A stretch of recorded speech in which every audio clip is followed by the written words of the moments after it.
Hi everybody, it's Tanya. Let me get a light so you can see. I've had a lot going on and I accidentally left the squash on high and forgot about it. Yeah.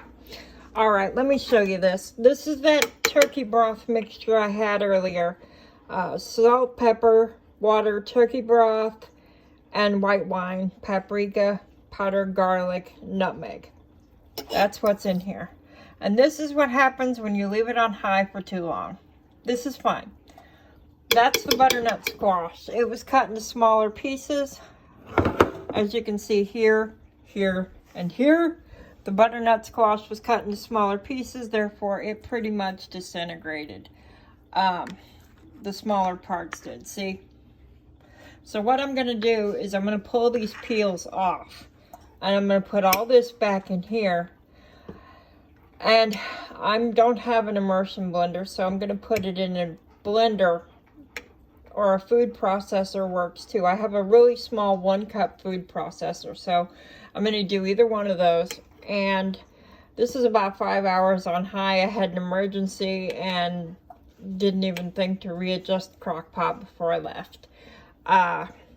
This will all get mixed together. Then I will put cream in it.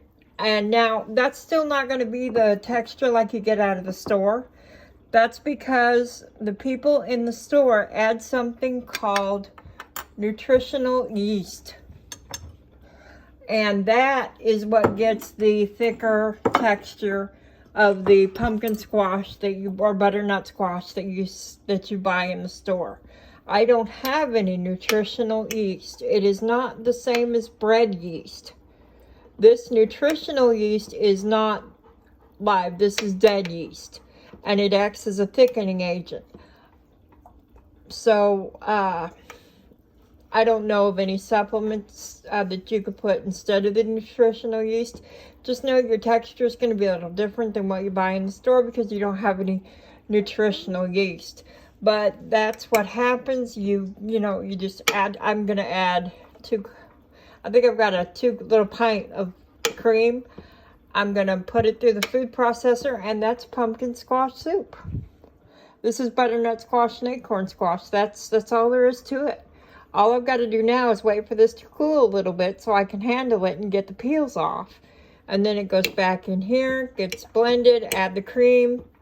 If you have the nutritional yeast, be sure to read on how to use it, because if you add too much, it's going to be slimy.